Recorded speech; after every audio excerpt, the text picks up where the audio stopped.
Hey guys, welcome to the For the Love of Wrestling, episode 3 of this podcast series. Before we get into our topics for today, we have Mr. JJ himself, Jordan Judge, and Hey, we what's have happening? Woken Joe Tinsley. Good evening, everyone. He's so woken, you don't even understand what he's saying. Okay, so since you guys are new to the show, how about we start off with talking about how you guys got into wrestling? So, Jordan, we'll start with you first, and then we'll go to Joe. Okay, alright, my interest in wrestling started way young. It was an off and on experience, but it started off way young. Back when I first saw Rey Mysterio give a 6192, I think it was Paul Heyman. I think it was at my granddad's house at the time, God rest his soul. He was like the biggest WWE fan ever. And I kind of been hooked ever since, and then it kind of just stopped for me around the time, Eddie passed away and all that stuff. Then it grew again, died again, then came back, and now I'm just stuck with it forever. For now, I think. I will see how far that goes. So far, it's been going pretty good.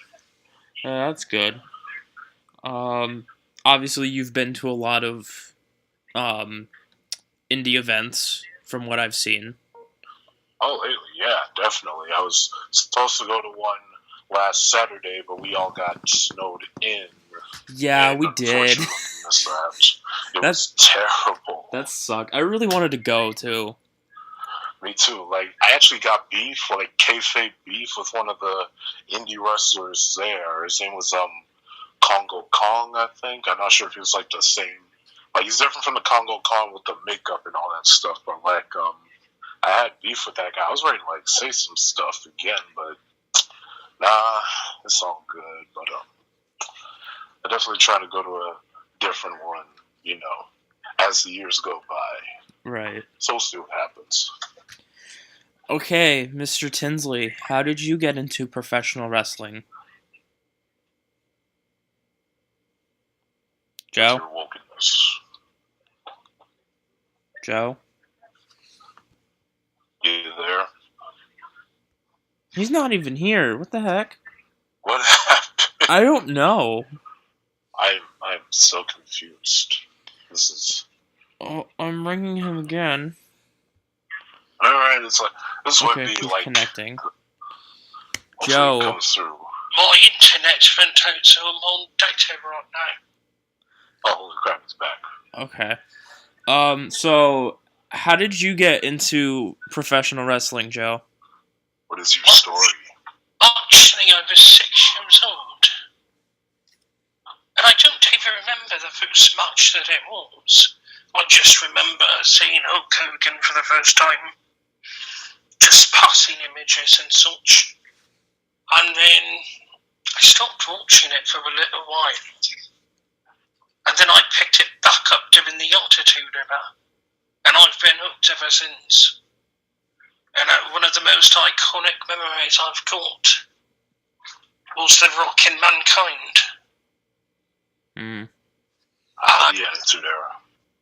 The Rockin' Mankind was one of the best feuds that the Attitude Era gave us. And the Rockin' Mankind, the Rockin' Steve Austin. Rock versus Triple H, Steve Austin versus Triple H. And the Attitude Era is what really sealed it in for me. Look who decided to join us, Mr. Connor. Conor McGregor? Conor Break. Oh, okay, it's cool. I'm not disappointed. Nah, it's alright. Showing up late as ever. Gosh, Conor. Okay, so Yeah. Joe was just explaining to us how he got into wrestling. Oh, cool. So his little intro. Yes. Awesome. So, Joe, would you care to continue? Oh, that was about it. That was about it? The Attitude Era was really what sealed it for me. Okay. So I'm gonna start. This is kind of like the part where we kind of talk about the shows that happened this week, and obviously there is a lot of them, Oh, and yeah. there's a lot to talk about. So, like, I think what we should do is we should list off the entire card, and then just hit main points Alright, Yes. because there's 4 shows, technically 5, because we still have to talk about Clash of Champions this weekend. Oh, yeah. Yes. So, yeah. So, we'll go through Raw, SmackDown, NXT, and then tribute to the troops really quickly. Okay. So first there was, on Raw, the show opened with Joe and Reigns wanting to fight. And then the bar came out, and then, and they started beating up Roman. And then Dean and Seth tried to make a save, but they couldn't. Then Absolution defeated Sasha Banks, Bailey, and Mickie James. Yep. And then we got the copy and paste Matt Hardy, Bray Wyatt promo. Which is everything I was wanting it to be.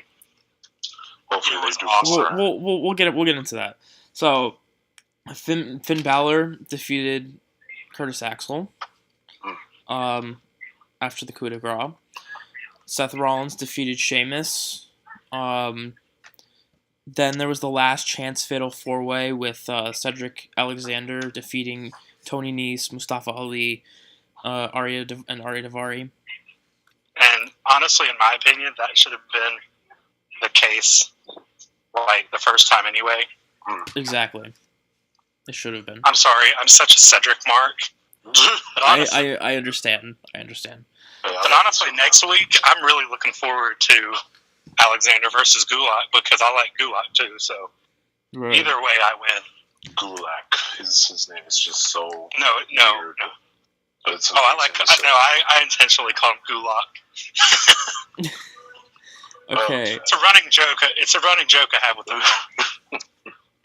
So then next we had the Intercontinental Championship match with Roman Reigns defeating Cesaro. Then there was Asuka versus Alicia Fox. That never happened. Fox never showed up, so Absolution came out instead to attack Asuka. And then the entire Raw Women's division, including Fox, apparently, I got confused when that happened. Like, showed up to make the save.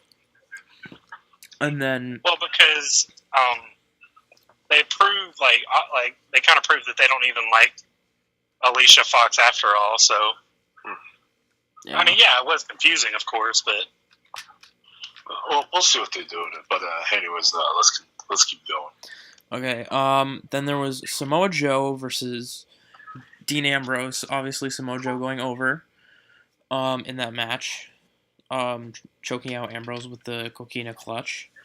Then you have Braun Strowman versus Kane, which was supposed to see who faces Braun at Royal Rumble, but that ends in double count out, and then they brawled after the match ended. Honestly, for me, the show wasn't that great this week. Nah. Highlights. The Intercontinental Championship match was probably like the biggest highlight out of this entire show.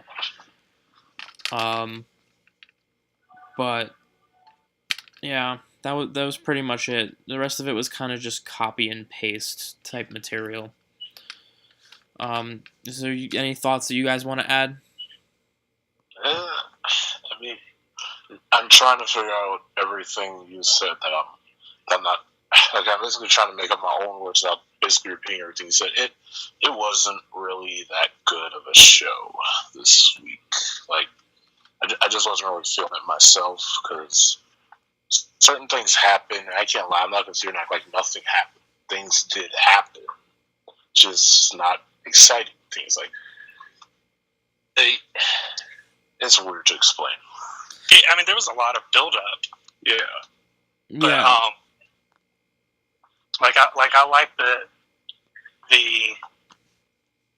like the Joe Reigns thing is like coming to more into effect. Mm-hmm. Right. But match wise, yeah, it wasn't like a huge thing yet. Exactly. Like, and then it was like really good execution. Then you have the whole like copy and paste of Matt Hardy and Bray Wyatt, like we got last week, and like it was okay. Obviously, I don't know if it was because of the crowd or if it was because of it was copy and paste, but I feel like it didn't have the same effect as last week. Because last week I was like, yeah, I'm excited for this. This week, not so much. Yeah, that got cut off for me, so I never even saw it. Oh, really? Oh. It's on YouTube. It's on YouTube if you want to watch it. Yeah, Hulu's evil. Of course, Hulu's evil. They don't want the wokeness of Matt Hardy. It's sad.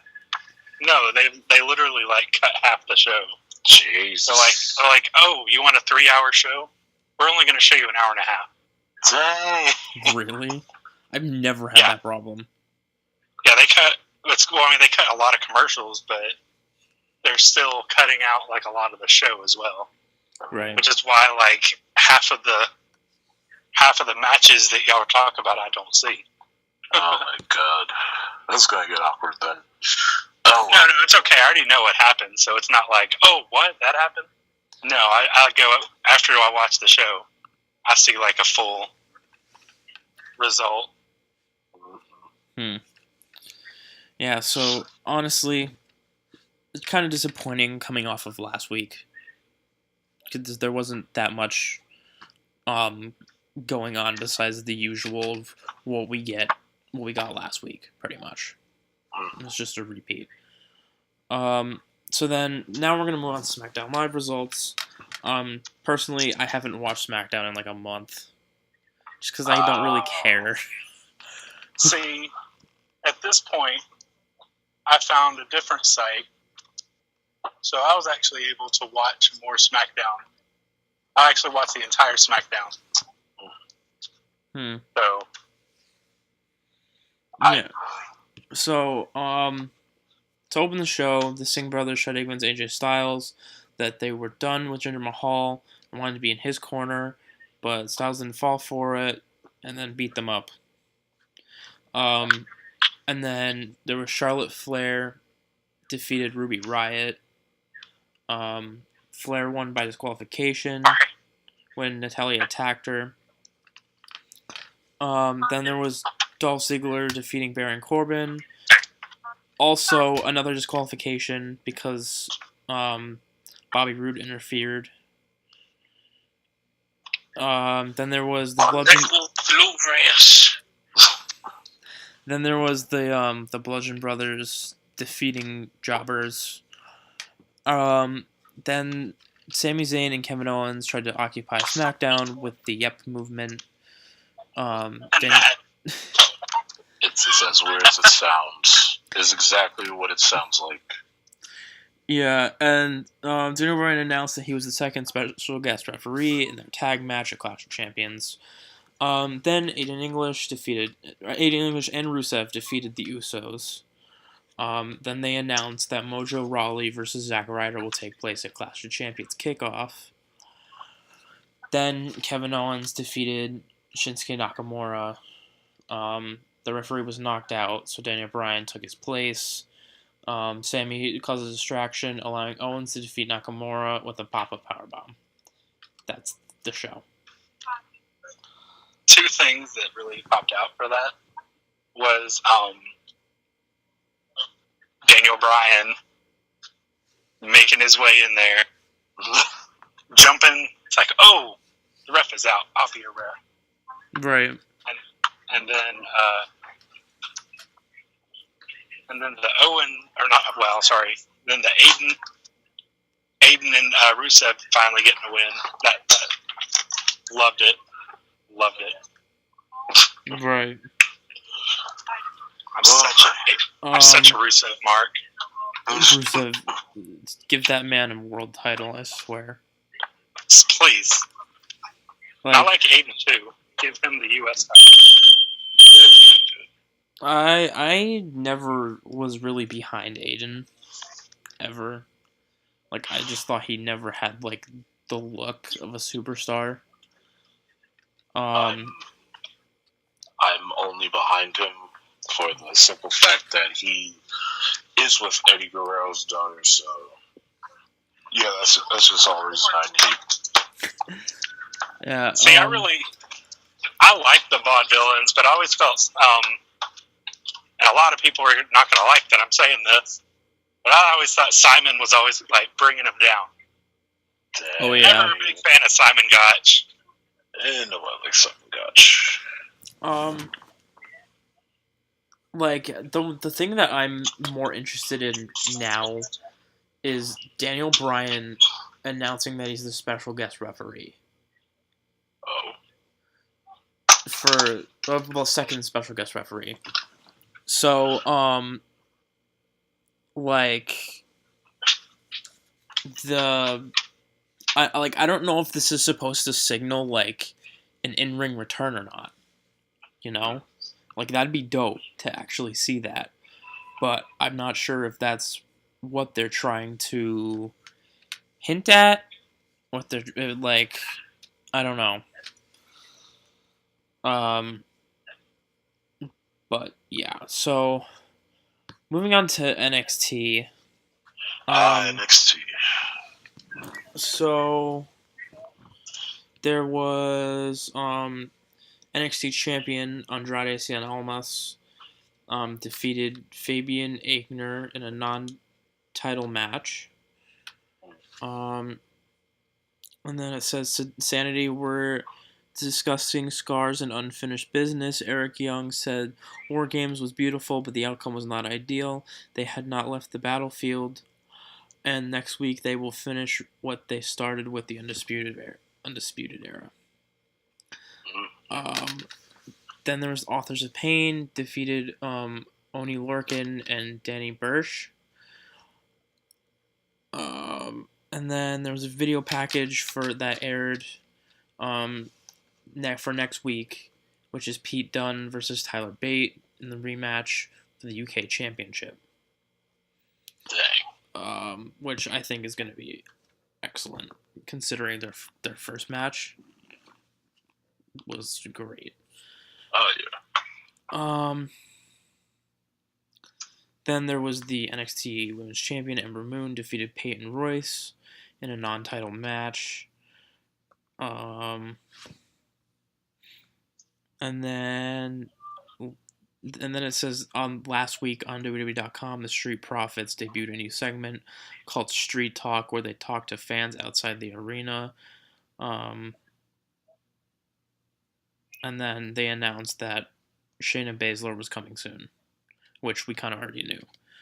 Oh, yeah. Then they announced that Sanity versus Bobby Fish and Kyle O'Reilly for the NXT Tag Team Championships is next week, plus Pete Dunne versus Tyler Bate for the UK Championship. Which should be good. It should be. Both those matches should be good. And then, I think this is the main event. There was Aleister Black defeated Adam Cole to advance in the Fatal 4-Way number 1 contenders match for NXT TakeOver. Which also features as of right now, Johnny Gargano and Killian Dane. So what was the other match supposed to be? Like Lars Sullivan versus somebody else? I forgot who it was. Oh my god. I think it's like Lars Sullivan versus I think Lars Sullivan was in that match. And obviously Lars Sullivan's gonna go over in that match. Because he's big. Oh wait, wasn't it Cash Ono? Was it Cash Ono again? Oh snap. Was it? I mean, I know that was him when he was. Oh no, it was. Show. No, it was Cash's. It was Cassius Ohno versus Johnny Gargano, and Gargano went over. Yeah. That's what it was. Okay. Yeah, I don't know what that last match is. It doesn't even. It doesn't say. Gotta been having brain farts lately. But yeah, that's basically the NXT card for this week. That actually aired on USA, and I think it got, for the views, it got like 840,000 views on USA this week. Hopefully that should be enough for it to be considered put on TV. If not, hey, I'm fine. I still got the network, so I can't complain. I can't complain yet. Exactly. It's all good. So, like, honestly, well, the thing is that it kind of takes away, if it goes on TV, it kind of takes away something that's special for the network. That's true. We don't have a lot of, like, newer wrestling on the network anyway. That is so very it's like true. You're taking away something besides 205 Live that is special to the network.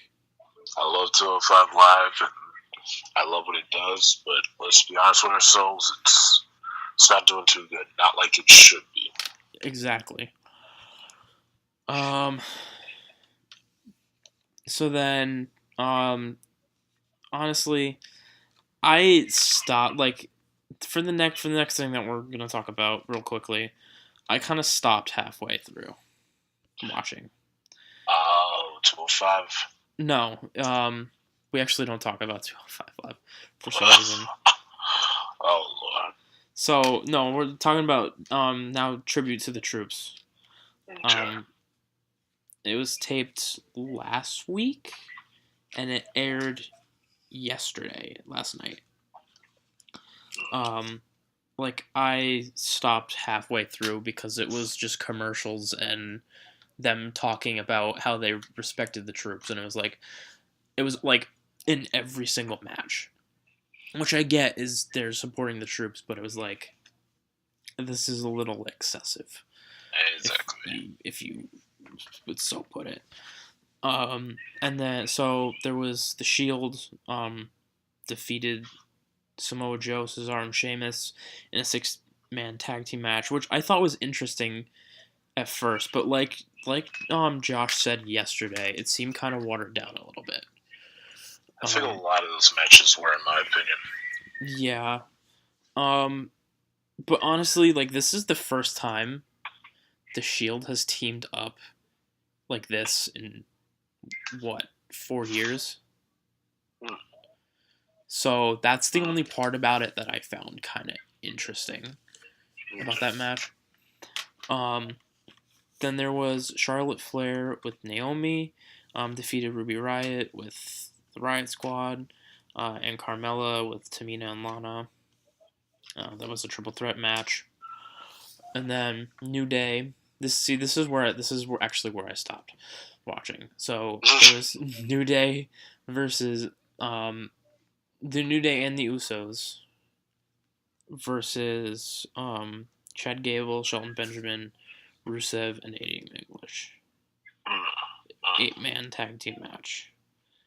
Then Absolution defeated, I'm gonna just call them the Bayley Squad because that's easier than calling them by their names.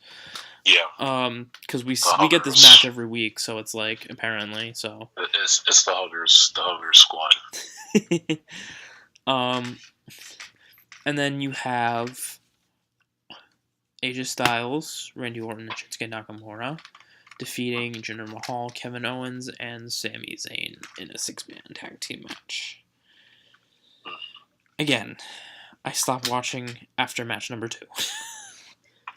As soon as I saw Big E was not wearing a Santa costume, I ended it. I kind of got disappointed in that. I was like, seriously, y'all could easily made Big E the best Santa Claus ever, but you went the other way. I'm like, Yeah. What was anybody dressed as Santa Claus throughout that? I don't think so. Like, I just remember seeing, the simple troop videos, tributes, and all that.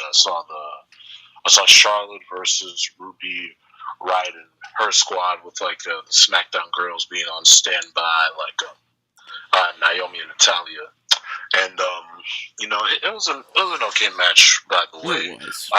My folks were more impressed that was Ric Flair's daughter. For one thing, they were impressed by that, and they were just yeah, it was an okay match.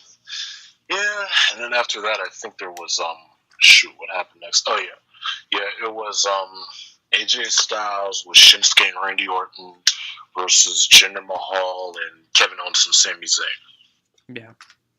And as always, the good guys win because it's a tribute show. The good guys are supposed to win. Right.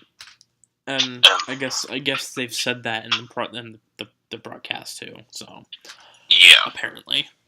I don't know why they would say that, but whatever. It's a weird thing. I mean, like I said, I appreciate those shows. It's like, hey, you're getting a free show while you guys are dealing with all this crap going on. Yeah, that's cool. That's good. Right. Honestly, like if I'm gonna do like a Meltzer kind of rating right now. If I had to rate Tribute to the Troops, I would give it like a 3 out of. No, not even that. Maybe like a 2 out of 5. I swear to God, if you were to rate it a 6, I would have had to slap you silly. No, this isn't New Japan. Well, if this was New Japan, we have a whole other topic to talk about, man, because Jesus Christ, the stuff they do over there. I know, right? It's crazy. But let's see. Yeah, like I've never really been a big fan of the tribute shows anyway, just because it seems overly like commercialized. It really does. The more you look, like as a kid, I liked it. I loved it. I loved watching those guys do their thing, pay tribute to these guys do their thing, and I still do. I still respect them for doing all that stuff. But it's like at the same time, there kind of comes a point where you realize. Maybe this isn't as good as I thought it was going to be. Right. And that this is kind of pandering now. Right, and it's and they start bringing in celebrities now. They brought in like MGK last night for like a music performance. Oh my god, yeah. And it was like fill it with wrestling. I don't want as much as I love MGK. This is a wrestling show. It's kind of like my thing is you're right. They got to do the wrestling. Like, see, if it's for something like WrestleMania, I could understand that. It's kind of like the Super Bowl. You need that halftime show. But right. It's like for this, like at the Tribute to the Troop show, it's like I could be having a really good match right now while this dude is singing for like a good 5 minutes. And honestly, there were so many commercials and so many like filler things in between each like match. The matches were separated by like 30 minutes. Oh my god. And it was like, come on. That's probably why I got bored really quickly, because I didn't want to wait 30 minutes for each match to start.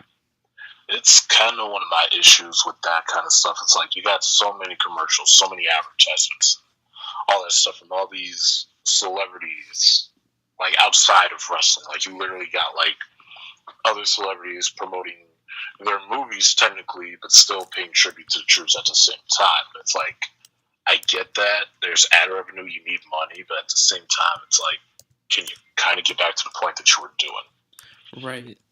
Like, it just seems like I don't want to be that person, but it just seems really dumb that it's over commercialized, especially to this extent. It shouldn't be like this. Exactly. So the next thing we're gonna get into, what are we at here? Okay, We're actually doing really good on time. So the next thing we're gonna get into is this Sunday. Clash of Champions 2017 in Boston. Not too far from my college, actually. Probably a good hour train ride. So I might tune in. I might not. It depends on what's going on. Right. So we have Zack Ryder versus Mojo Rawley. We're gonna kind of do like a predictions thing. So I'll read the matches, and then I'll read the match, and then you guys can give a prediction. Then I'll give my prediction, and then we'll go on to the next match. Does that seem fair? Yeah. All right, Joe, are you still here? Yeah, Joe. So yeah. I was gonna be it's with the British voice, though. Okay. All right. So first we have Zack Ryder versus Mojo Rawley in a singles match. So Jordan, what are your predictions for this? Okay. Realistically, I want it to be Zack Ryder, but I know going by WWE standards, possibly pushing Mojo. I think Mojo might come out on top with that. Because, if I'm being honest here, yeah, I could definitely see Mojo coming out on top of that. Because when it's one reason is, does anyone really care? And it's Zack hasn't really said much. It's kind of just yeah, so I'm kind of just going on Mojo for this one. Mojo's coming out on top with his weird black voice. All right, Joe. Right, so I just want to put this out there. I literally have zero interest in this match whatsoever. For the simple fact that this split should have happened months ago. Right. They missed it for months. Time and time again, they could have split them up. Mm-hmm. But the next week you saw them. They were back together as, the Hype Bros. Right. But I'm going to tell you right now, Jordan's right. This is WWE logic that we're talking about. Mm. So, that automatically dictates that Mojo is going over. Right. Yeah, I agree with you guys. I think Mojo, according to the way the storyline is kind of moving, from what I've seen, it's probably going to be Mojo. Just to get him over a little bit more than Zack, because Zack's never really been the guy. So it's obviously they're gonna push Mojo and then leave Zack in the dust. Because that's what they've done multiple times. They've fed Zack to these superstars, and then he got he faded to black, if you want to say. He got punished, and dang, that joke though. But we're talking, he got punished bad. As soon as I remember seeing him win the Intercontinental Championship at that ladder match. Yeah, I thought, oh snap, Zack Ryder's up for big things.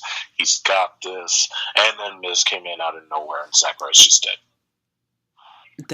Honestly, I don't know why they just didn't put Miz in that match. What was the point of him winning? I don't know. They barely gave him a shot either. They gave him more of a shot when he was United States champion, and that was 7 years ago. 6 years ago. So it was come on. I'm giving that to Zack Ryder was literally WWE trolling us. I felt so bad too. I'm just watching and the way they killed Zack's push in 2011/2012 was so disgraceful. Like, come on.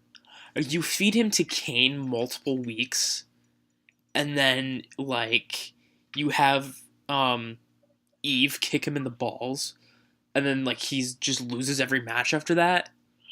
Don't forget Johnny John Boy John Cena, Big Bad John. John Cena buries everyone. So that's sorry, that was my toy lightsaber in my hand that I'm swinging around. Anyway, anyway, so yeah, like it's like they really should push Zack at some point. They really need to, and actually have him become a credible threat, kind of like they did with Jinder Mahal. Like, he was jobber and then main event scene in, like, 2 weeks. Obviously, build him up more than that, but, like, do something, you know? Exactly. Like, man, I'm not gonna lie. I was not the biggest Zack Ryder fan, but I'm definitely a fan. I could definitely get behind him and say, yeah, I could see this guy doing mid-Carter and possibly do, world title. But then it's like, nope. See, like, I've watched, like, True Island story from the beginning. Like when it first came out is when I started watching it. They were probably on episode, like, 20 when I started watching it, and I just binged the first 20 episodes until it was caught up. And that's essentially is how he got over. And it's sad that, like, after all of that, his hard work just died. He wasn't getting any wins. He wasn't getting over, and it sucks, but I guess that's just Vince's mind, His weird, crazy, unpredictable mind. Like, I really want to, like, if I were ever to have a goal as a psychologist, I just want to, like, have a goal as a psychologist just to see what Vince McMahon thinks about. Like, I know there's the obvious, like, big sweaty men and everything, but it's like there are other things that I discovered about Vince McMahon in this top 10 video. I'm like, he doesn't know certain things or how they work, and all I could think to myself is, really? Like, really, man? That's just like as the film says, like, Vince McMahon didn't even know that Luke Gunners was justice. Yeah. Man didn't even know what a burrito was. And it's like, I get that you're old, but it's like, it's a burrito. What do you not understand? No, but it's like, Vince needs a reality check. A hard one, too. Like, I'm throwing that away. Okay. Like, look, I'm not gonna lie. I love the guy. He made my childhood, and a lot of things in the Ruthless Aggression era happened because of him. Whether it's the good stuff or the bad. Yeah, and I remember Josh was talking about this last week. He said that compared to today's stuff, the Attitude Era sucks. That's what Josh said.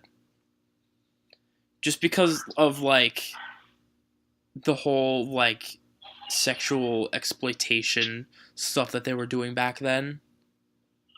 I mean, on a technical level, yeah, you're right. I mean, let's think back here for a minute. If we were to go back and look at the women from today and how they were back in the day, you look back and you think to yourself, wow, women were treated like garbage. Mm-hmm. I mean, there were certain women like Trish Stratus and Lita who, like, broke out of that mold, but it's like, outside of that, it's like we didn't really have much. I still feel like they were treated like garbage too, because trust me, they still were. Because, like, bra and panties matches, yep, lingerie pillow fights, bikini swimsuit contests, random Sable and her hand bra things. I don't know. Vince trying to get with every diva in the locker room. Like, whatever they did with Mickey James back in the day. Yeah, pretty much. And it's just awkward, man. It really is. And then there was that whole like, it wasn't in the Ruthless Aggression era, but the Piggy James storyline. Mm-hmm. Yeah, no. Oh my god, it was just. Oh god, it was just awful. It was like, first off, I'm watching that and I'm thinking to myself, where?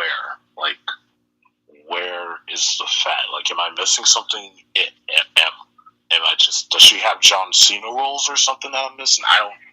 Where's the fat? And then what disappoints me is that they tried to recreate that this year with the whole Mickey James being old. It was like, come on! Can you think of anything else besides making fun of Mickey James? First off, I just gotta give Alexa Bliss some props for actually picking that word, even though she know good and well this is not gonna work at all. But it's like, screw it, need that money, getting that job. Right.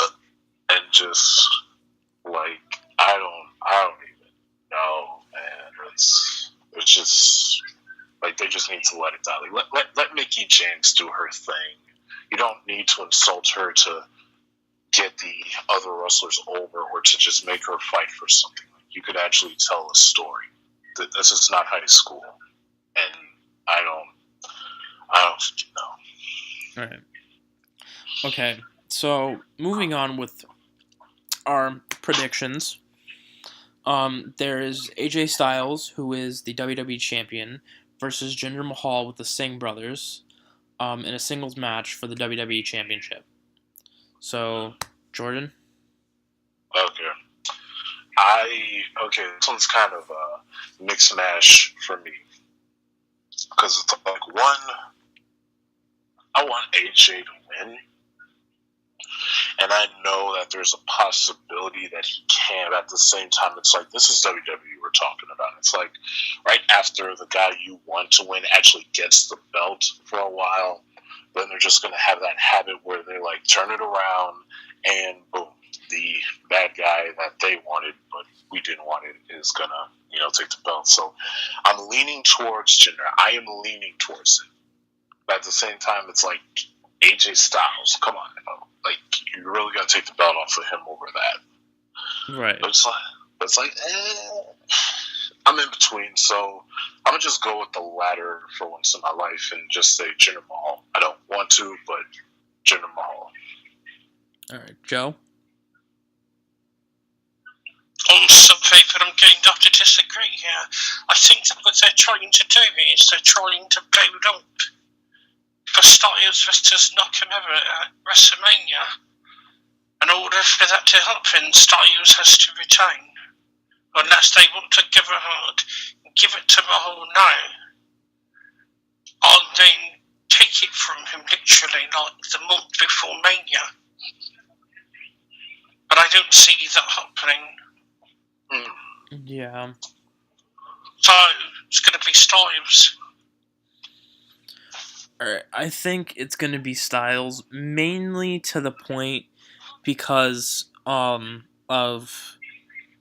like, technically Jinder, like, I think it's going to be AJ because Jinder's already kind of fading away a little bit in my eyes as a main event, or as a main eventer. It's kind of moving towards, like, mid-card.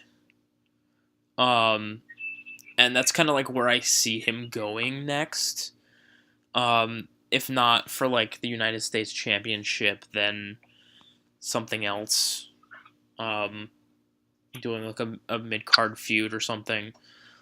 But I think AJ is gonna go over. And then we're gonna have, hopefully, this is kind of what I'm hoping. That we have Bobby Roode versus AJ Styles at Royal Rumble. And then at WrestleMania we get Styles versus Nakamura. So that's my thing on it. Very So then, next we have Baron Corbin, who's the United States champion, versus Bobby Roode, versus Dolph Ziggler, a triple threat for the United States Championship.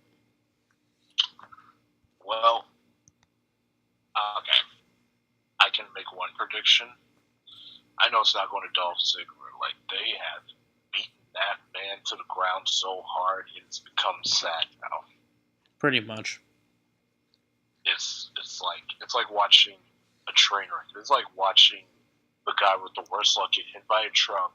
That truck backs up and it hits him again. He tries to get up and you think, okay, maybe this is the last time, but no, you're just gonna ram him about 15 times until he's finally dead. But the guy just struggles on anyways. I don't know why I just got that picture in my head, but I did. That is basically Dolph Ziggler's life in a career right now in a nutshell. Like, Jesus. But as for the actual winner of that match, okay, if it does go the way I predicted it with Jinder Mahal winning, I can see Bobby Roode coming out on top as the new United States champion. That'd be pretty good right there. I can see that happening. And either way, I just see Bobby taking it. Just let him take that title. So, yeah, my prediction is Roode. Bobby Roode, the glorious one. All right, Joe. Joe. Oh, Snaps, he's sleeping. Joe left the call. Oh, Joe, no, why? Okay, well, I'll try ringing him again, but if he doesn't pick up, then I guess we'll just have to continue. All right. So I guess if Joe joins again. Rolling it once again. All right. Joe, what is your prediction for this match? Of each one. Baron Corbin versus Bobby Roode versus Dolph Ziggler. We've got to say your neck move on this because it makes a lot of sense that Roode or Corbin would win. But I think this is going to be Dolph's time finally. Something about Dolph now, just his entire personality. I think that they're finally going to give him a chance that he's so richly deserved. He's been a former world champion, former Money in the Bank winner. It is time. It's got to be. Personally, I think I see Corbin coming out of this match as the winner. Just because of the fact that I like Corbin as a heel. I like what he's doing right now, and I'm upset that he got screwed out of the World Championship once again by John Cena. So him having this little run is kind of like a breath of fresh air, if you will. Especially because he didn't actually get his world title run that we all so desperately wanted. Right. So yeah, I'm going with Corbin in this match. So then next there is Charlotte Flair versus Natalya. It's a Lumberjill match for the SmackDown Women's Championship. Okay.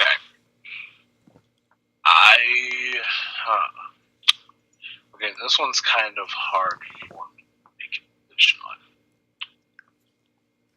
On one hand, Charlotte could retain and, keep her title. That's also a possibility. On another hand, it's like, maybe Natalya could get it. Actually, on second thought, never mind. Yeah, Charlotte's going to win it because, look, I'll be honest. There's one thing I've learned when it comes to WWE is that sometimes they kind of do whatever with the women to the point where it's like they'll kind of keep the title on the same person until somebody else steps up, like either one of Ruby, Riot, and her girls step up, or one of the girls in SmackDown come in, or whatever the heck Carmella's going to do with that briefcase that's just rotting over there, like Jesus, woman. But I digress. I say Charlotte. Joe? Roxon, so Charlotte's going to retain for the simple fact that, honestly, I don't think WWE has milked what happened with Ric Flair enough. And honestly, I think that's exactly why they gave Charlotte the women's title. It's because of what happened with her father. The fact that he almost died. So, I think what's going to happen is Charlotte will retain, only for Carmella to actually cash in. And Carmella becomes the women's champion.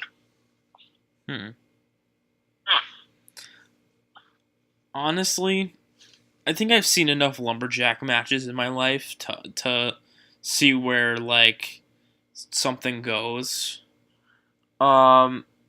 I just think that there's going to be, like, no winner in this match at all.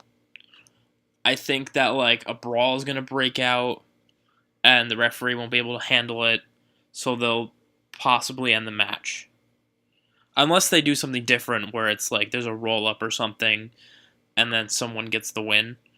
But, for me, I don't think anybody's going to win this match. I think it's going to end in a no contest.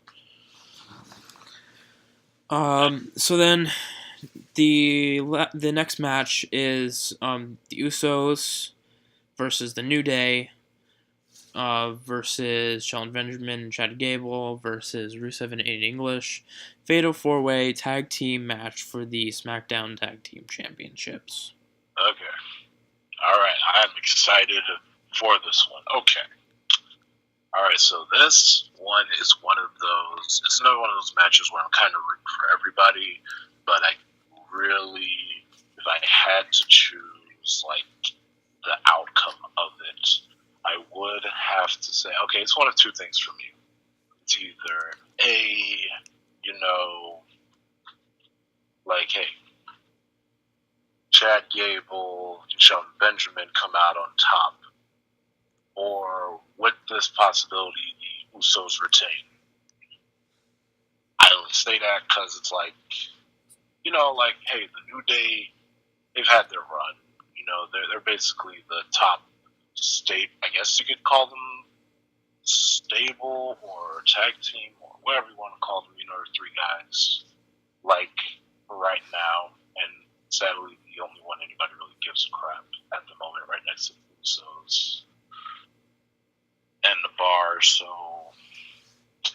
and Shield. But anyways, yeah, say either the Usos retain or it goes to Gable and Benjamin, hands down. Joe? I'm hoping that Portobello wants to predict that Route 7 English will do it. But honestly, I think the Usos are going to retain. I don't see them losing the titles. They've been building the Usos up, a couple of months now. I don't see them derailing it on a big review like this. Yeah, for me, were you done with your thoughts, Joe? I'm just making sure. Yes, I was done. Okay. For me, I think that, they're gonna give it to Rusev in English. Just because of the fact that they got a little bit of momentum this week on SmackDown with the win against the Usos. And then they're probably going to at least hold it till, I say, Mania, and then they'll drop it to somebody else. But, yeah, that's, I think, Rusev and English have definitely got this because they're definitely over. They definitely have a couple wins under their belt, and I think that they can come out on top. So then, next we have Randy Orton and Shinsuke Nakamura versus Kevin Owens and Sami Zayn. It's a tag team match with Shane and Daniel Bryan as the special guest referees. If Owen and Zayn lose, they will be fired from World Wrestling Entertainment. Right, I actually want to speak first about this one because this one is actually a match that I've been excited for ever since it was announced. First of all, Kevin Owens and Sami Zayn are going to win, but there's a deeper reason why.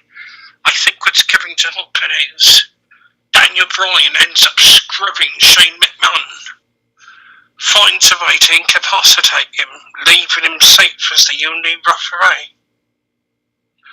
So Daniel Bryan ends up reffing most of the match and ends up skewed toward Owens and Zayn.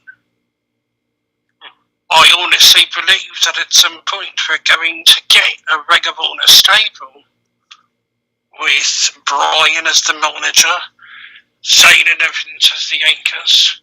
In a perfect world, we could possibly have Adam Cole in the Undisputed Era, but I don't think that we will, considering, it's really too soon for them to appear on the main roster. True. Yeah. But honestly, if they give ahead and they start it with the Ring of Honor alumni, and then they give ahead and start the rest of the stable with people that are anti-Shane, like Baron Corbin, Dolph Ziggler, I'm sure there are other examples that we could think of if we actually put our minds together. But the fact of the matter is, this one stable is going to end up taking over SmackDown. And it's really going to be interesting to see what happens, especially between Bryan and Shane. So definitely it's going to be Owens and Zayn that wins. Very good. First off, I'd just like to point out one thing before I say my thoughts. First off, if I see any more of Sami Zayn's whack walking, like every time he walks out, all I could think to myself is, Sammy, what are you doing? Like, what are you doing? What are you smoking in the back with all that going on just for you to do all that stuff? Like, good God, man, the dinosaur stomps you making every time you walk out of the ring. But I digress. As for the match itself, I can't lie, I don't really care too much for this one. And not to say that it won't be a good match. It has potential to be a very good match, but it's just not really my cup of tea. However, for like the winner, I would have to agree with Joe saying that, Sammy and Owens will come out on top, because it's like, come on, man. Y'all really going to fire Sami Zayn and Kevin Owens is like from the WWE Universe? Come on, y'all know that's not happening. No matter how many times people say it is, it's not happening. It's not happening.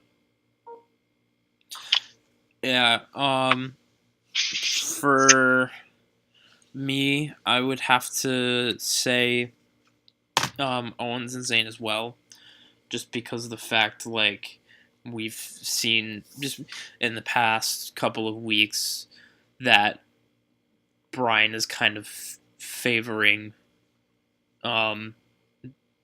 their side more than Shane's side. So it's like possibly we'll get that heel turn of Daniel Bryan. I think eventually it's gonna like have him leave. Like it'll go up to the point where like they'll have Daniel Bryan leave as general manager.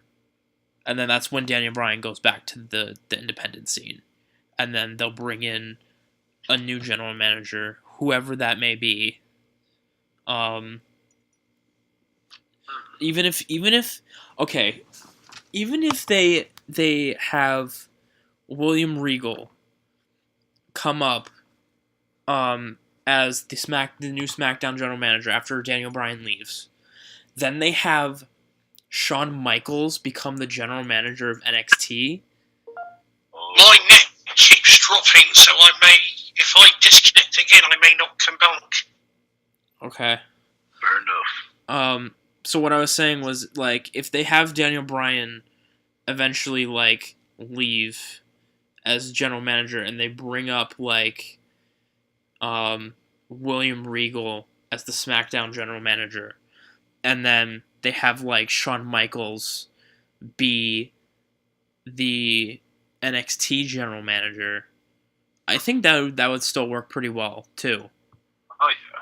You know? Because, like, it's kind of just replacing an on-screen character with an on-screen character. Oh, yeah. So, yeah, so my opinion is Kevin and Sammy are going over. Eventually, we're gonna have Daniel Bryan do like a heel turn, and then he's probably eventually gonna get fired as general manager, and then we're gonna see another general manager figure, I think, within the next few months. Which means I'm going to get a chance to see Daniel Bryan wrestle live. Oh, yeah. Right. So the last match on here, on this website, it says Breeze Dango versus the Bludgeon Brothers in a tag team match. Okay.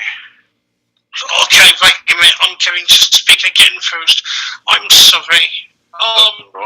Breezango versus Bludgeon Brothers. Let me see here. This is a hard one. No, it's not. It's going to be the Bludgeon Brothers, simply because they just barely re-debuted. And Breezango has been so poorly buried that I can see them losing to the Bludgeon Brothers. They've been destroyed. Like, they're just dead. But continue. Is that the end of your thoughts, Joe? Yes. Alright, Jordan? Alright, okay. First off, I like Breezango. I like what they do. Unfortunately, that is not enough for them to become champions or really get over like that. Okay, let me be honest with you. Breezango was fun and nice and all that while it lasted, but like when they announced the Bludgeon Brothers, first off, let me just explain a couple things on why I like the Bludgeon Brothers. They're pretty good. I like their theme song. I like what they got going on with these warrior-like guys with war hammers and all that stuff. Like, that's cool. That's pretty dope. Can't lie, especially with like Eric Rowan's intimidating voice. Like, Jesus Christ, dude, that guy reads to his kids. He terrifies them. Someone said that Eric Rowan sounds like the Undertaker. He does. Like, if we're being honest here, like, when the Undertaker does sound normal, he sounds like a normal guy. When Eric Rowan talks, it's like you just can't shut it off. He sounds like the Undertaker, and it's just like that. But as for like the outcome of the match, I have to say that the Bludgeon Brothers would come out on top, and they would just destroy Breezango. And I think that match is probably going to go on for like a good 10-15 minutes at best. So yeah, it's the Bludgeon Brothers, no doubt. I mean, they basically destroyed the guy from the WWE's ECW era, whatever that guy's name was. Just Yeah, I forget his name too, but I know who you're talking about. Colin Oh yeah. So, for me, I think I'm going with the Bludgeon Brothers as well, just because they are new and they need to kind of like build them up a little bit more as a tag team. I kind of think it's going to be a squash match, to be honest.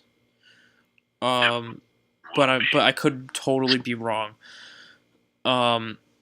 But yeah, I'm going with the Bludgeon Brothers for that. And that concludes our predictions for Clash of Champions. So now let's go on to some of this week's happenings, and then we'll get onto our kind of main topic of the episode. So first, let's start off with Rich Swann, who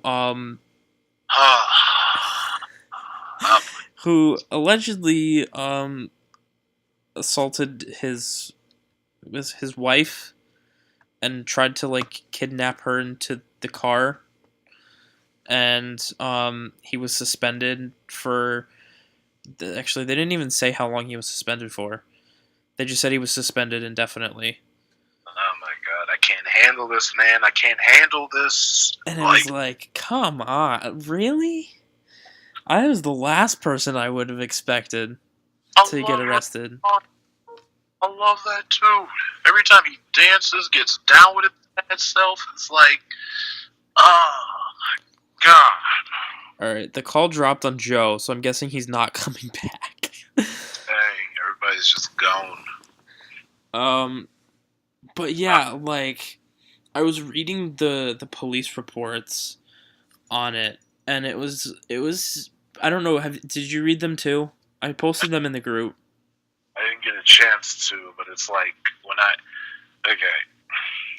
like, just knowing that, this happened to Rick Swann, I'm like, okay, this has got to be, like, fake or something, or maybe they just charged him wrongly. I'm looking at what they're saying, and it's like, oh, God, Rick. Right. And it's like, and of course, nobody's gonna be light about it. Like, everybody's basically gonna put him on the spot for possibly doing what he did. I don't know what happens unless there's like a court date or something for him. Right. And honestly, like, the fans are gonna treat this like, I'm not connecting like this to Paige, but like they're gonna treat him the same way. Oh yeah. They're gonna start treating him the same way as Paige with the leaked videos. Exactly. Like, they're not gonna remember him for his in-ring ability. They're gonna remember him for, oh yeah, that was the guy that got arrested for like putting his wife in a chokehold and dragging her back to the car.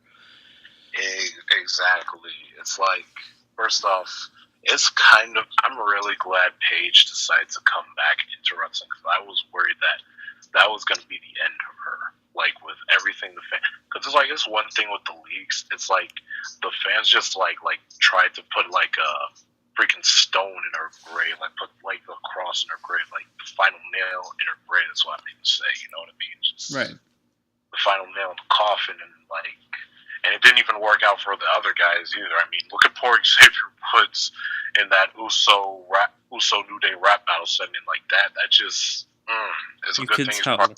You could tell that was not scripted, because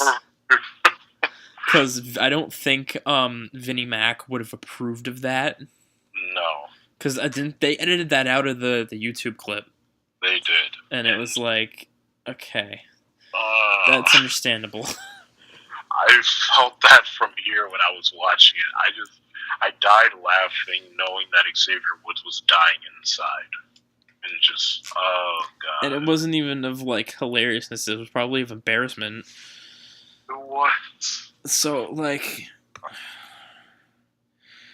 honestly, anyway, getting back to like Rich Swann.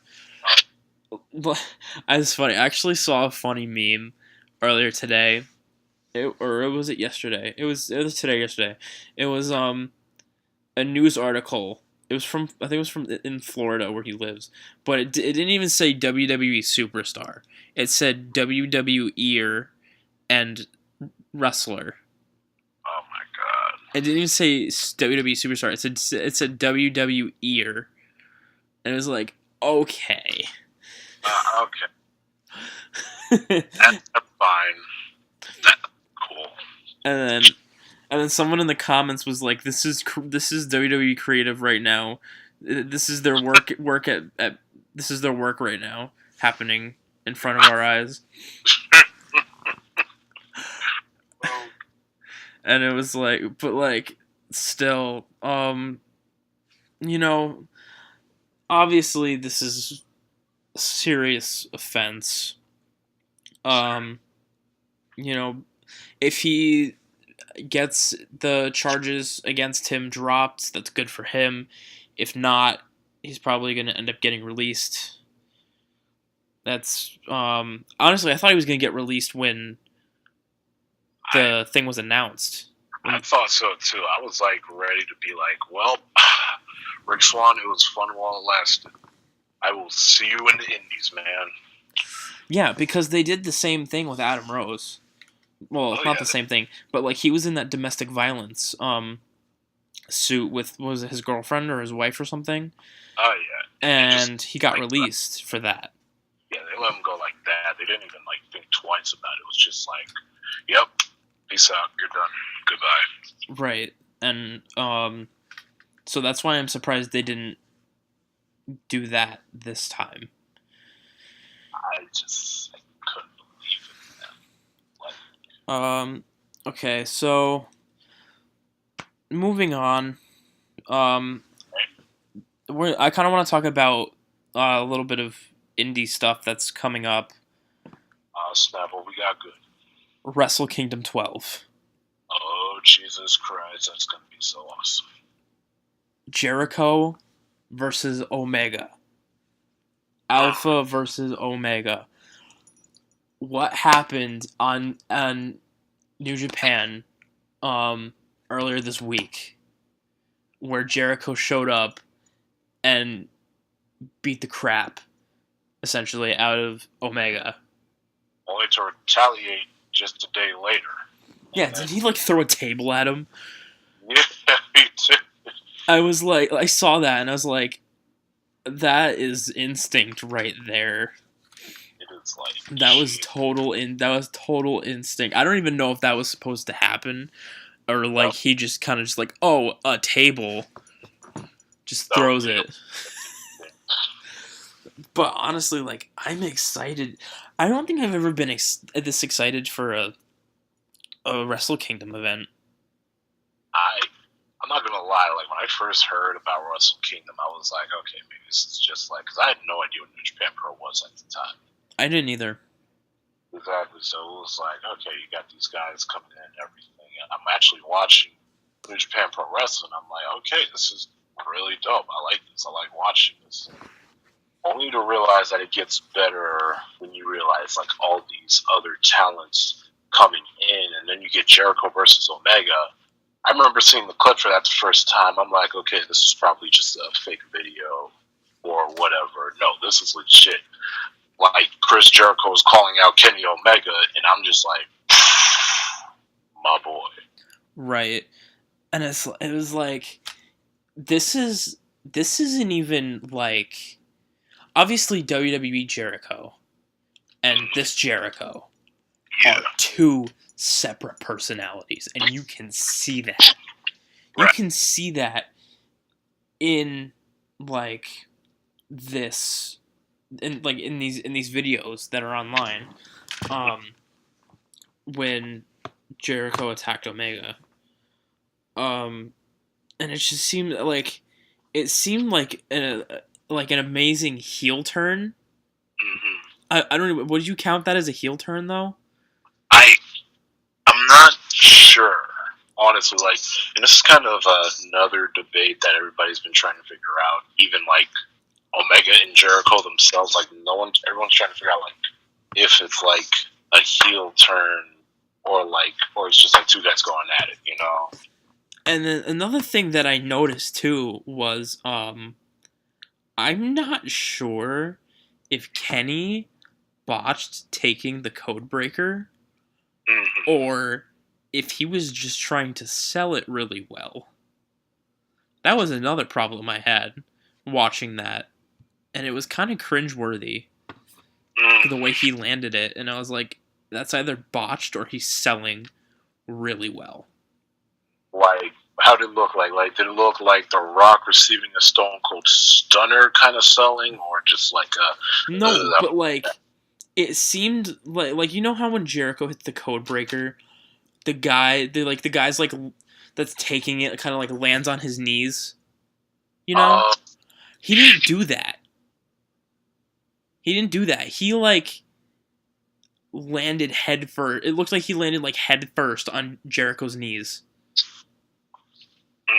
And it was like that.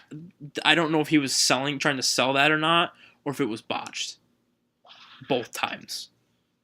But it was like, because I can understand if it was botched, because like I don't think a lot of wrestlers use the code breaker in the indies, especially in New Japan, if I'm correct, right? I mean, you might be right about that, because like looking at it now, I've never really seen any. Because I've seen people do like the usual moves, like the Boston Crab. I've seen plenty of wrestlers do their own versions of the stunners, RKOs, neck breakers, whatever. But I've never really seen anyone do like a whole code breaker in a way that's like the way Jericho does it. Yeah, I mean, like it seemed botched, but I wasn't actually sure. And if that's the reason why, then I can understand why, because he doesn't know how to take it. Oh yeah, and that can happen. You know, sometimes it's like when there's a move you're not used to, you're gonna mess up. It happens, right? You know? And then obviously we know that Kenny is gonna go over in the match. Oh yeah. But like, is there any chance of Kenny jumping ship to WWE? You know, that is definitely one of the things that has been on my mind and a lot of other people's minds. Like, I think about it, and like, because originally I keep thinking to myself, okay, you got Jericho jumping on like New Japan Pro, and this is not new, but it's definitely something I can't. Okay, one thing that always happened with me is like every time I think like a WWE superstar is in like a different company, I used to think to myself, okay, maybe they're like having something to do with like a deal with New Japan Pro, where like their wrestlers are fighting their wrestlers. But I know it's not that now. But it's like the possibility that Kenny Omega could be jumping over, because there are some patterns that show. Because like Kenny Omega's contract is expiring for New Japan Pro as of January 2018. At least as far as we know, that's been confirmed. So really, if he does go over, or you know he loses to Jericho and he might want revenge, he might just jump to WWE to do that. But if he loses, the thing is, if he loses to Jericho, that means Jericho's the IWGP United States champion. Oh yeah, they that's true. Can't bring that title over to WWE. That would cause all kinds of problems and all kinds of issues that I don't think even the creators. We all know creative wouldn't know what to do with it, right? You know, unless like Kenny drops the title after he wins, or like say Jericho wins, he drops the title after he wins, Kenny leaves, Jericho leaves, then we have like Jericho showing up at a SmackDown. Oh no, we have Jericho showing up at like Royal Rumble, I think, or is he touring then? Is he touring at Royal on the Royal Rumble date? Do you know? I'm not 100% sure. Like I've heard from Josh that he is, but then I've heard some other people that he's not. It's like it's one of those things I can't really confirm as of right now. Okay. So I don't know if he's like. I would. Oh, I lost my train of thought. I would say that Jericho comes back. Then they have a surprise entrance from Kenny. Then They have a feud, and then, oh no, that wouldn't work. Yeah. Jericho, I know for definite Jericho's touring on the day of Mania. That's his last tour date. Right. Oh, that wouldn't work. Unless, Unless, okay. We see Jericho Mm-hmm. after Mania. He comes back. He feuds with, let's say Bobby Roode. Let's say they have They have a match. They have matches until say Money in the Bank. Right. Then all of a sudden you have Kenny come out and they feud until SummerSlam.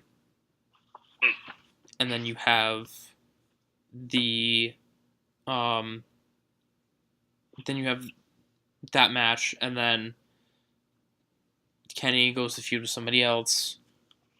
Jericho goes to feud with somebody else. That's kind of how I see it, I guess you could say. But yeah, I think this Wrestle Kingdom match is going to be amazing. I'm definitely going to tune into it. That's January 4th. Oh, it's on January 4th. Yeah. Okay. It's on January 4th, 2018. But yeah, I'm excited for it, especially because of the build up that they're doing for it so far is really good. This is like something out of a movie, like with how this thing's being played out. Just words can't describe it. Right. You just have to see it to believe it. Okay. So, moving away from indie wrestling, so obviously there is a huge problem with, for the past few years, there's been a huge problem with 2K games. Oh, and what's that? They've been releasing unfinished games every year. All right. So this week, or was it last week? I think it was last week. They dropped the title for WWE 2K18 on Nintendo Switch. Okay. That's weird, but okay. They said the release date. They said the release date 2 days before the release date. Mm-hmm. So they're like, "Hey, it's December 4th. WWE 2K18 comes out on the Switch on December 6th." Right. Now if you haven't seen the gameplay for it, I suggest you do. Especially if you were like one of those people that actually wanted to get a Switch for the game. Mm-hmm. I would definitely check that out first. Because there was like basically you got it recently, didn't you, for your PS4? Yes. Okay, so you didn't see how bad it was in the beginning. Nah. So from what I've heard, it is terrible. It is awful. It was just a train wreck when it first. Okay, so think about when it first dropped for PS4 and Xbox One. Times a million. Oh. So basically, what happened with the Switch version of the game is they have stripped down all of the graphics. What? So basically, it looks like a really crappy version of like 2K17.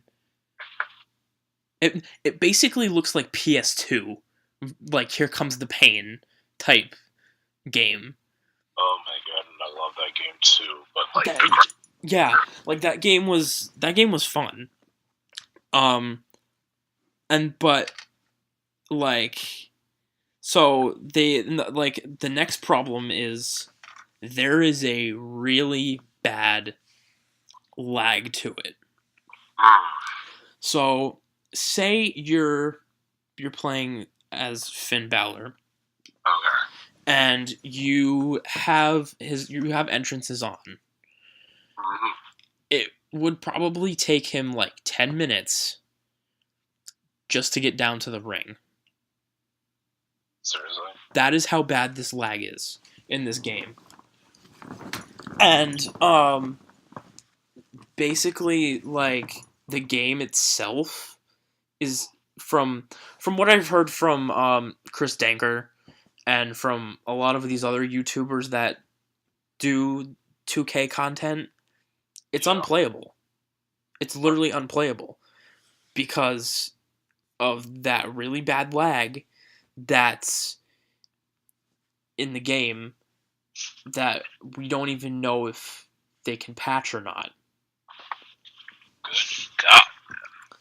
And it's like okay, when they released 8-man matches for the Xbox One and PS4, that was really laggy. Mm-hmm. Imagine that lag. I mean, I think it's still pretty laggy if you play it on like the 8-man matches and stuff. But if you play like a 6-man match in the Switch, forget it. I thought it'd be worse on the 8-man like tag, but for the 6, seriously? Yeah, like forget it. Like you might as well just rage quit while you can. But yeah, like it's like literally it was an unfinished build. It looks like an unfinished build of the game for the PS4 and the Xbox. I wasn't expecting it to be like the same, but I also kind of was in a sense, but I wasn't expecting it to be unplayable. Right. But yeah, so that was like I said. If you haven't, for anybody watching, and for especially you, Jordan, if you haven't seen it, watch it. You'll see what I mean. I'm literally looking at like some like clips of it off of YouTube, and you are 100% right. It's so bad, and I feel bad because it's like a lot of people make the Switch out to be like the biggest deal in gaming, only to realize that when it plays games outside of Nintendo stuff, it's garbage. Right, and I feel bad. This is the reason why I feel bad, because people pre-ordered this game months in advance, and it's unplayable. Nobody can play it because of that lag, mostly because of that lag. And another problem I just remembered is that like there's no commentary.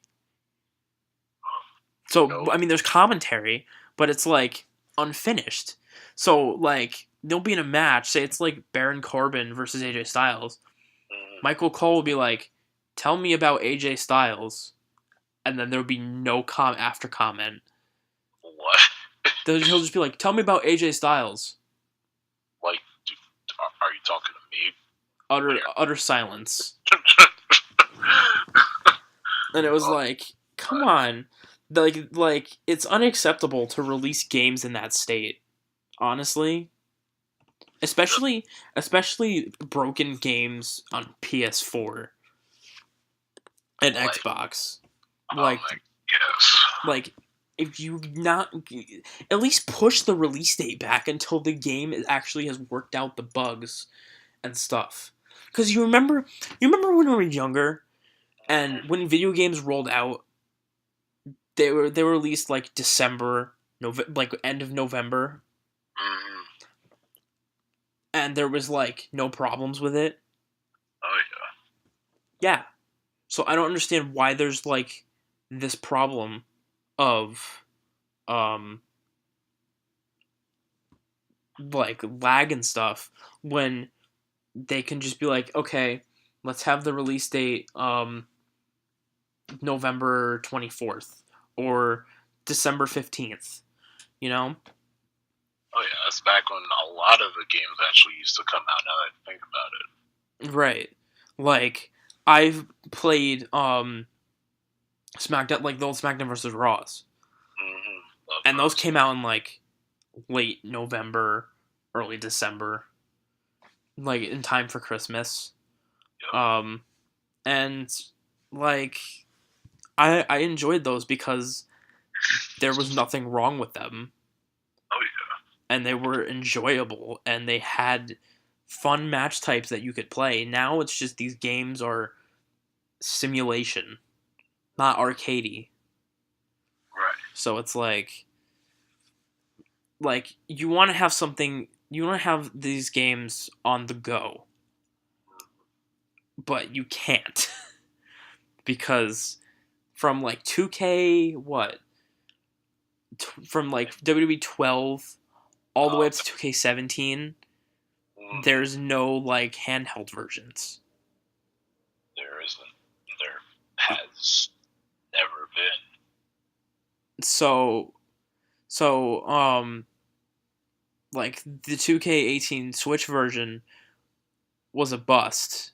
Oh yeah, it was more than a buzz. It was a train wreck. It was a car crash. It was just it was everything bad. Yeah, so like I wanted to get a Switch for that, but I've kind of turned my head around and it's just like no. Unless they like fix it. Unless they can fix it, then possibly.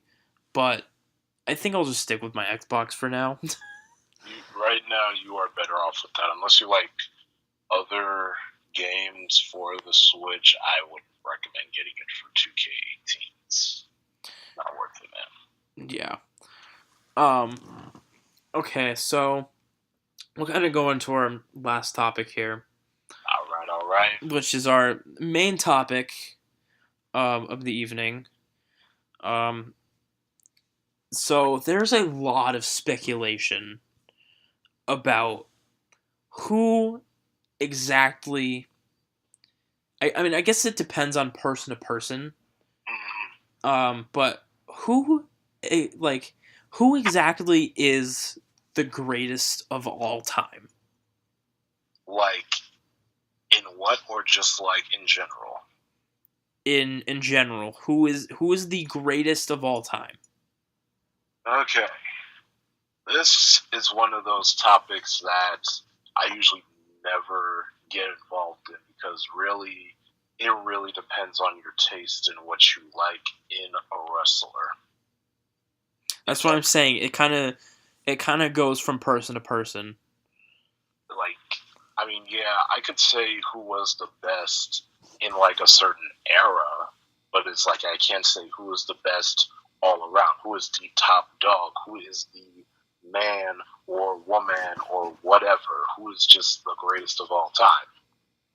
That is really hard to say because it's like there's numerous guys you pick: Stone Cold, Shawn Michaels, The Rock, Chris Jericho. There's so many guys to pick and choose from. You just wouldn't know. Right. Like, personally, like I'm just gonna say, like I'm gonna not say Matt Hardy because Matt Hardy still has a long way to go in that category. But honestly, I think the person who the greatest of all time is, for me at least, is The Undertaker. I can see that. Just because his record, Yep. 25 years of doing what he's been doing. Technically 30 if you count before the Undertaker gimmick. True. He's 50. He's like 55, Yep. and he just had his last match at WrestleMania against Roman. Yep. And lost clean. And it was like, you cannot deny that. He's a 55-year-old man, still jumping off top ropes, still slamming people on their heads. Still trying to lift these guys up. with a bad hip, exactly. with bad joints. And back. Like, the Like, guy's flying. Like, you're right. There's people like Stone Cold. There's people like The Rock. There's people like Shawn Michaels. There's people like AJ Styles. There's people, there's people like Chris Benoit, like John Cena, like Eddie Guerrero. But, like, you can, like, say it all you want, but The Undertaker has a really much better, like, career than the rest of them. Like, you can try and build up Aleister Black as the next Undertaker. You could try and build Bray Wyatt as the next Undertaker. Which I feel like they tried to do, but it didn't work. Like, you can build all these guys up to try and be like the Undertaker, but they're not. Exactly. There's always one Undertaker, yo. And I'll say this right now, but, in the future, I could be wrong. There will never, ever, ever, ever, ever, ever be anyone to tie or even break the Undertaker's WrestleMania streak. There won't be. Ever. That is because it is the greatest. It is the greatest streak in professional wrestling history. It really is. It's just like, even though he did lose those 2 times, it's like you really can't take it away from the guy at the end of the day. He built that. 21 consecutive wins. Oh, yeah. Consecutive. Year after year after year. And, like, people are saying he should have retired a long time ago. Mm-hmm. But it was like, he still did it. Exactly. Even after 21 wins, after that one loss to Brock Lesnar, he still went for 3 more matches. Exactly. So it's like, and then before finally, I believe, hanging up the gloves. But,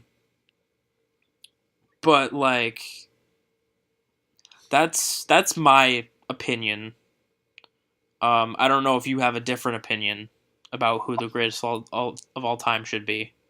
Honestly, if anything, I would have to say, though, honestly, from hearing your statement, it was pretty good. The Undertaker and everything, I definitely agree with you on that. But for me, I would have to say it would be Eddie Guerrero. And I only say Eddie Guerrero for the simple fact that he wanted to do more than just this lucha libre thing. He wanted to do all types of wrestling. He broke out of that mold of just being seen as that guy in a mask. Like, I love Rey Mysterio, but he's still a guy in a mask. And he wanted to be not a cruiserweight, even though he technically is. He's 5'7". Right. He was 5'7". He was a short dude, real talk. But he had the build of, like, a heavyweight champion. And he definitely showed that he can do that. He fought guys that were bigger than him, faster than him. He did all types of things, and just, he showed that. Whether he was playing a cocky face, he played it well.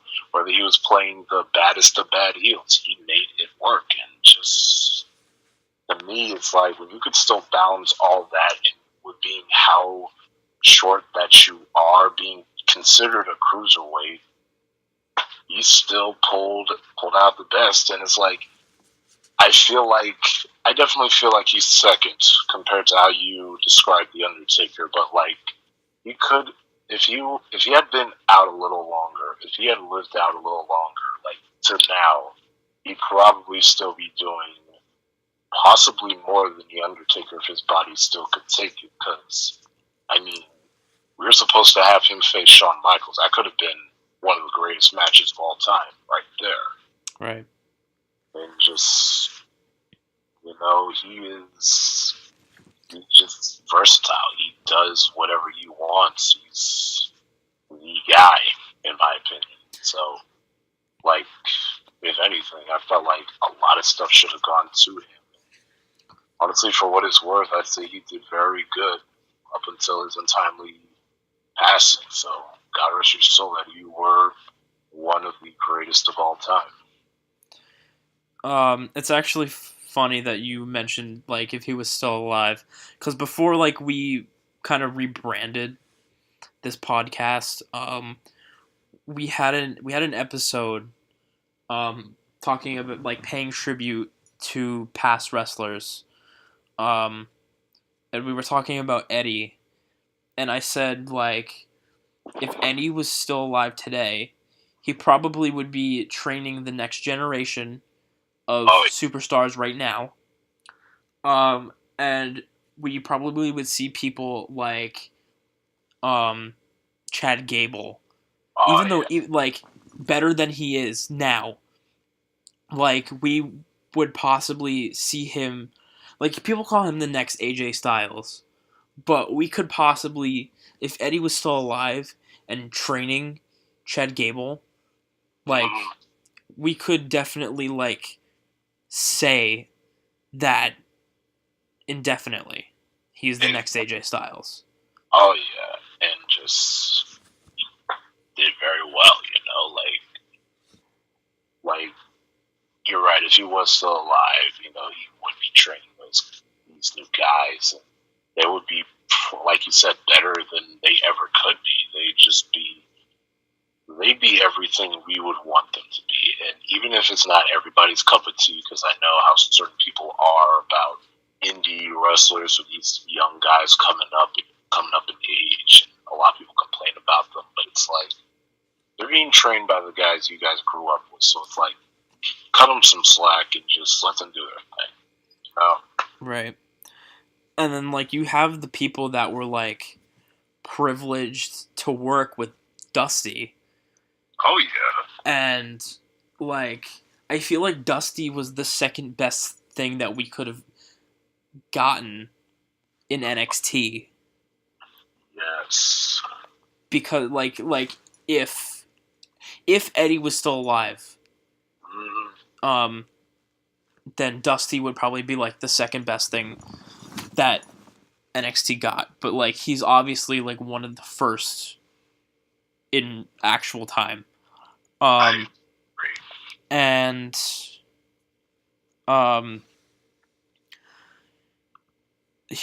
Dusty inspired a lot of people. He really did. And because I remember I was reading what Enzo said about the bullying thing that happened with that kid. Right. That was like a scam or something, I guess. He said that Dusty told him something, and it was like, you can be different, or you can be like the rest of the crowd, or something like that. And I was like, that was really, like, inspiring.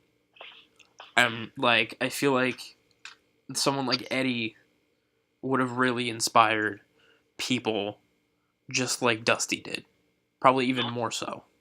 He definitely would have. Like, just all those guys have done over the years. They just told this generation that, look, you got this, you can do this, and they could just go to the moon. I don't know how many new stars we would have or what people we would see if that had happened, but it's definitely a thought that makes you go, yeah, that would have been amazing. Right. Okay, so I think we should end here. So, thank you, Jordan, for being on the show today. Of course. Also, Joe left early, so I want to thank Joe for being on the show, and Connor, who suddenly abruptly left. It was like for a second now he's gone, but thanks for stopping by anyways. Yeah. So thank you everyone so much for watching. Make sure to like this podcast, subscribe to the YouTube channel, follow For the Love of Wrestling on Instagram, for the love of wrestling. Follow us. Follow our Facebook group. I will leave the links to everything that you need to follow, that you should follow, in the description box below. Everyone, have an amazing week, and we will see you next week. We will have more, possibly. Peace out. See ya.